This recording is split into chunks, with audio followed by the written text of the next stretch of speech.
एक रोज मौलवी से बेवकूफ ने कहा जन्नत में हुक्का पीने का अच्छी इंतजाम है। मौला ने कहा हुक्का तो नहीं जाएगा, दो दिन से आज रात तुम्हारा ही काम है।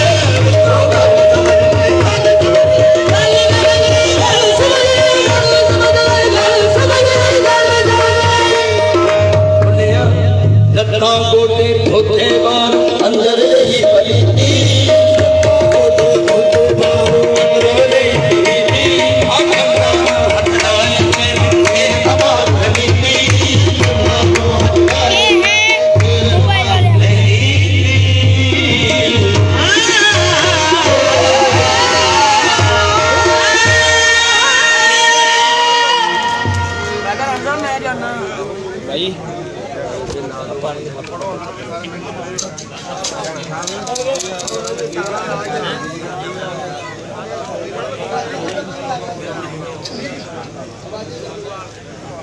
चलो मोदी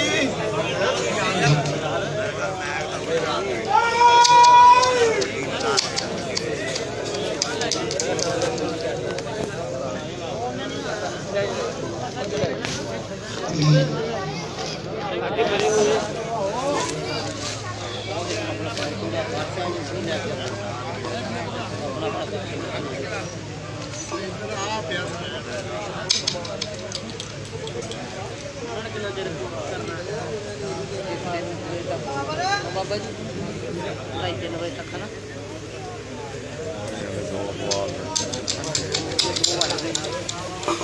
ਕੋਈ ਪਤਾ ਨਹੀਂ ਕਿਆ ਹੁੰਦਾ। 2 ਵਜੇ 2 ਘੰਟਾ ਲਾਉਂ।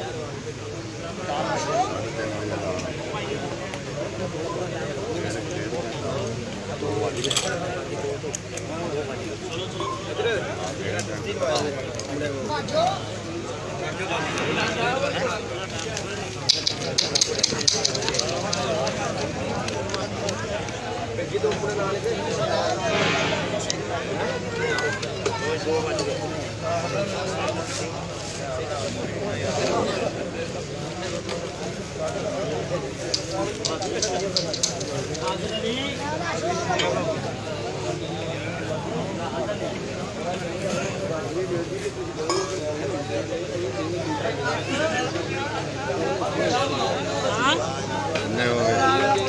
ਕੋਈ ਬੜਾ ਫੜਨਾ ਕਿਹਾ ਸੀ ਜਾਣੇ ਗਿਆ ਹੈ ਮੈਂ ਕਹਿੰਦੇ ਉਹ ਯਾਰ ਮੈਂ ਕੀ ਗੱਲ ਕਰਦਾ ਵਾਸਤੇ ਸਾਰਾ ਕੈਸ਼ ਉਹਨਾਂ ਕੋਲ ਲੈ ਕੇ ਉਹਨਾਂ ਕੋਲ ਕਰਦਾ ਵਾਲਾ ਵੀ ਲੈ ਕੇ ਇਹਨਾਂ ਕੋ ਬਤਾਣਗੇ ਤੁਸੀਂ ਕਈ ਲਾ ਵੀ ਵਾਦੇ ਲੈ ਕੱਢ ਦੇ ਇਹਨਾਂ ਕੋ ਬਤਾਣਗੇ